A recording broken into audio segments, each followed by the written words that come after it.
नमस्कार, मेरा नाम है शिवम कुमार लोटसवेव और मैं आज आपको एक्सप्लेन करने वाला हूँ ऑब्यूटरी।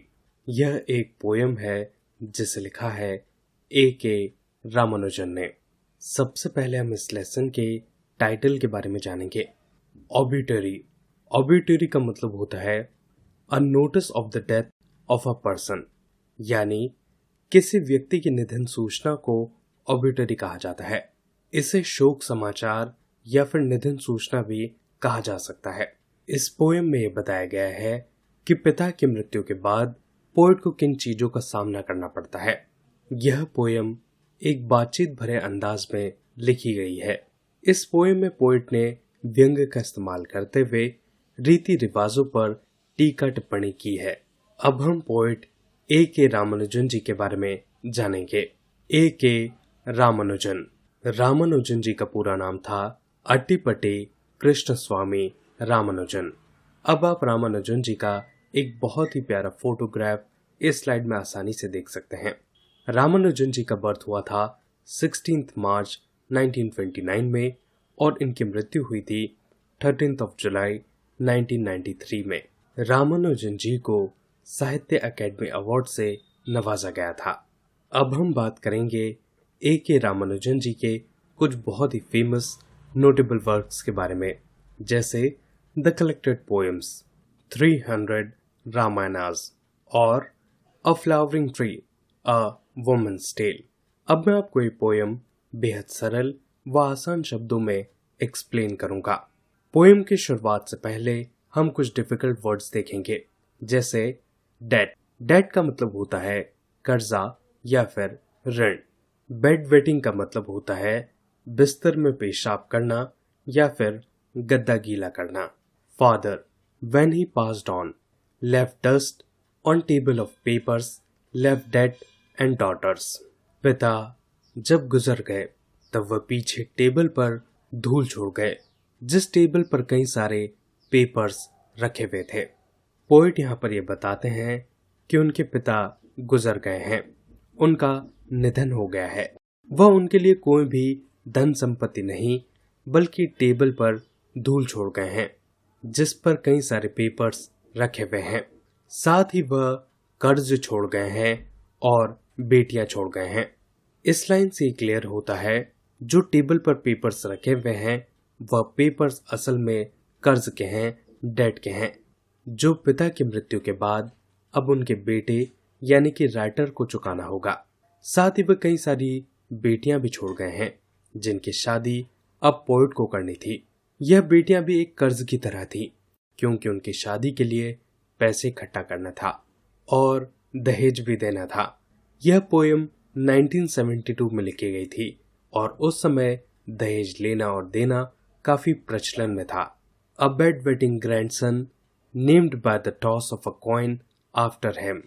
इसके साथ ही राइटर के पिता एक पोता भी छोड़ गए थे जो अभी तक बिस्तर में पेशाब करता था, जिसका नाम उन्होंने एक सिक्का उछाल कर रखा था।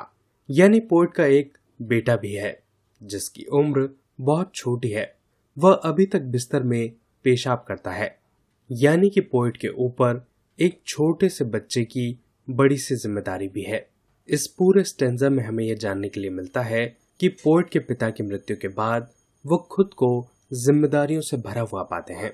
अब हम चलेंगे नेक्स्ट स्टेंजा पर। यार्ड का मतलब होता है आंगन और क्रीमेशन का मतलब होता है दाह संस्कार। सेकेंड स्टेंजा की शुरुआत से पहले मैं आपको ये बताना चाहूंगा कि यह पोएम एक इंजैम्मेंट है। इंजैम्मेंट का मतलब होता है जब कोई वाक्य बिना किसी पूर्ण विराम के समाप्त होता है और वहीं से दूसरा वाक्य शुरू हो जाता है, उसे इंजैम्मेंट कहा जाता है। इंजैम्मेंट के कारण ही हमें बाद में कंटिन्यूएशन दिखाई देता है और इसलिए इस पोएम का हर स्टेंजा इसके पिछले स्टेंजा से मेल खाता है। A house that leaned slowly through our growing years on a bent coconut tree in the yard. और पिता एक घर छोड़ गए हैं जिन सालों में हम बड़े हो रहे थे, हम ग्रो कर रहे थे, वह घर हमारे आंगन में लगे नारियल के पेड़ पर धीरे धीरे लीन हो रहा था, झुक रहा था। पिता मृत्यु के बाद एक घर छोड़ गए थे, जिस घर की स्थिति बहुत खराब थी।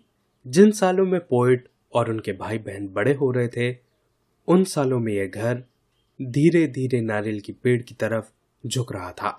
यानी कि जिस घर में वह रहते थे, वह घर भी एक पेड़ के सहारे खड़ा हुआ था। Being the burning type, he burned properly at the cremation.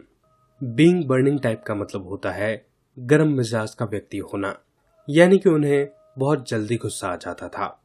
तो क्योंकि पिता एक गर्म मिजाज के व्यक्ति थे, इसलिए वह दाह संस्कार के समय अच्छी तरह से जले।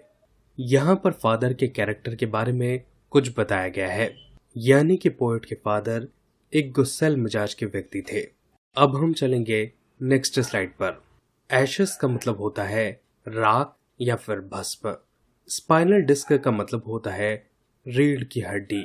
As before, easily and at the both ends left his eye coins in the ashes that didn't look one bit different. Before, easily, यानी कि पहले की तरह उनका शरीर आसानी से जल गया और दोनों ही सिरों पर उनकी आंखों के सिक्के राख में थे, जिसे देखने पर दोनों ही सिक्के थोड़े भी अलग नहीं लग रहे थे। पोएट ने यहाँ पर एक परंपरा का वर्णन किया है जो मुख्य तौर पर ग्रीक में हुआ करती थी। इस परंपरा में मरने वाले की आंखों पर सिक्के रख दिए जाते थे।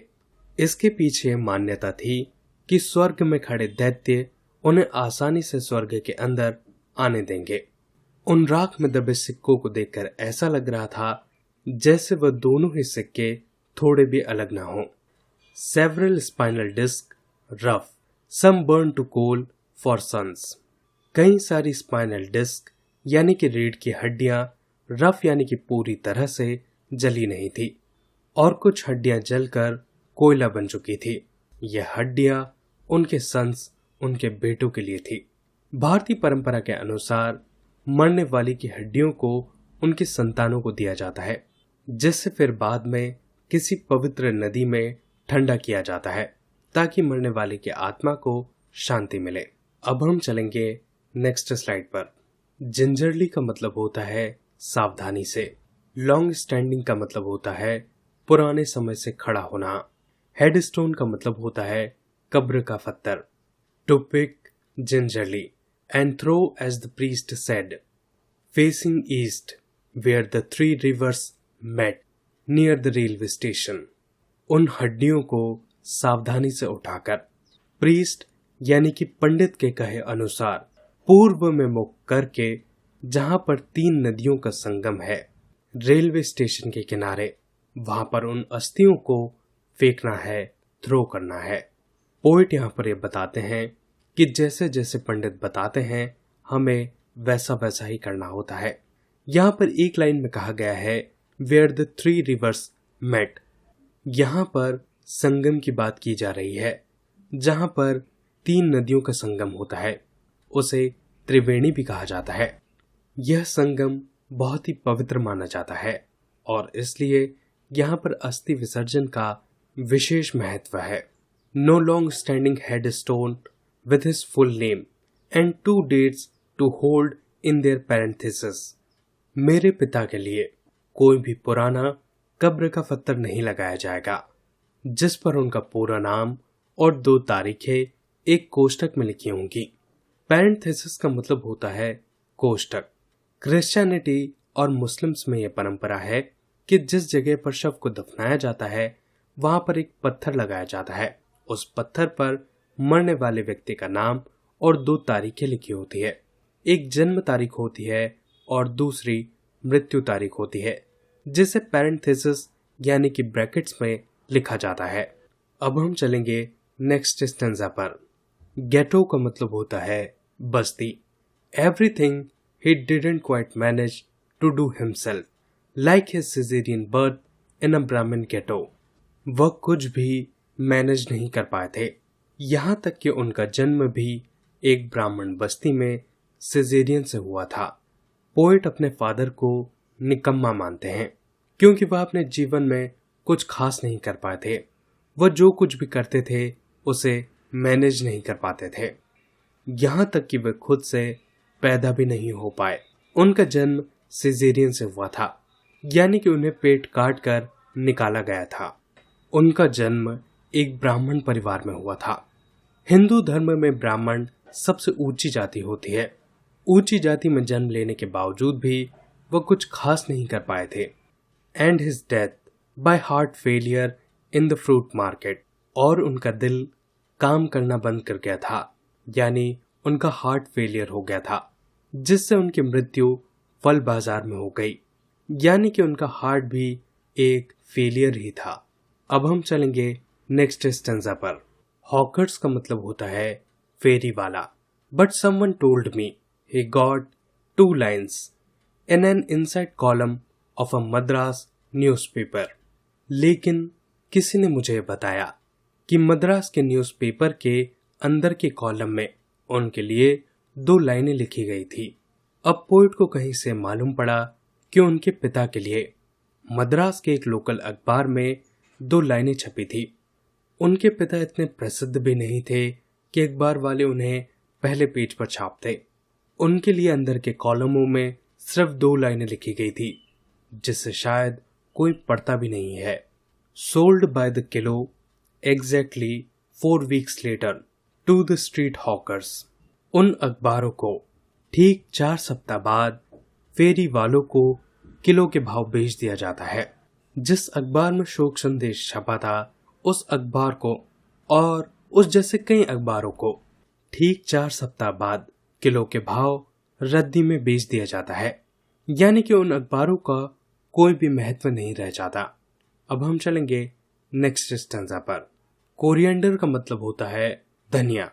Who sell it in turn to the small groceries where I buy salt, coriander and jaggery in the newspaper cones that I usually read. वह रद्दी वाला उन अखबारों को बाद में छोटे व्यापारियों को, छोटे किराना वालों को बेच देता है, जहां से न्यूज़पेपर की पुड़ियाओं में मैं नमक, धनिया और गुड़ खरीदता हूं, जिसे मैं आमतौर पर पढ़ता हूं। पेपर कोन्स का मतलब होता है पुड़िया या फिर पेपर के कोन्स, जिनमें सामान रखकर दिया जाता है। आज भी छोटे व्यापारी पन्नी की जगह पेपर में सामान रखकर देते हैं, क्योंकि पन्नी थोड़ी महंगी आती है। अब हम चलेंगे नेक्स्ट स्टेंजा पर। रिचुअल का मतलब होता है धार्मिक क्रिया। For fun and lately in the hope of finding these obituary lines. Poet पहले तो मजे के लिए, फन के लिए उन अखबारों के कोन्स को पढ़ा करते थे, लेकिन बाद में लेटली वह इस आशा से उन अखबारों को पढ़ते थे कि उस पुड़िया में कहीं उन्हें वह शोक संदेश पढ़ने के लिए मिल जाएगा जिसमें उनके पिता के बारे में लिखा गया था। And he left us a changed mother. पिता एक बदली हुई माँ छोड़ गए हैं। पिता की अचानक मृत्यु के बाद उनकी माँ इमोशनली टूट गई होगी। पिता के जाने के बाद माँ विधवा भी हो गई होगी और उन्होंने अपना श्रृंगार छोड़ दिया होगा, क्योंकि एक पति ही महिला का श्रृंगार होता है। और इसलिए पोइट ये कहते हैं कि पिता पीछे एक बदली हुई माँ छोड़ गए हैं। And more than one ritual, साथ ही वह एक से ज्यादा रीति रिवाज छोड़ गए हैं जो उन्हें साल में करने होंगे। अब राइटर को साल में एक से ज्यादा रीति रिवाज करने होंगे।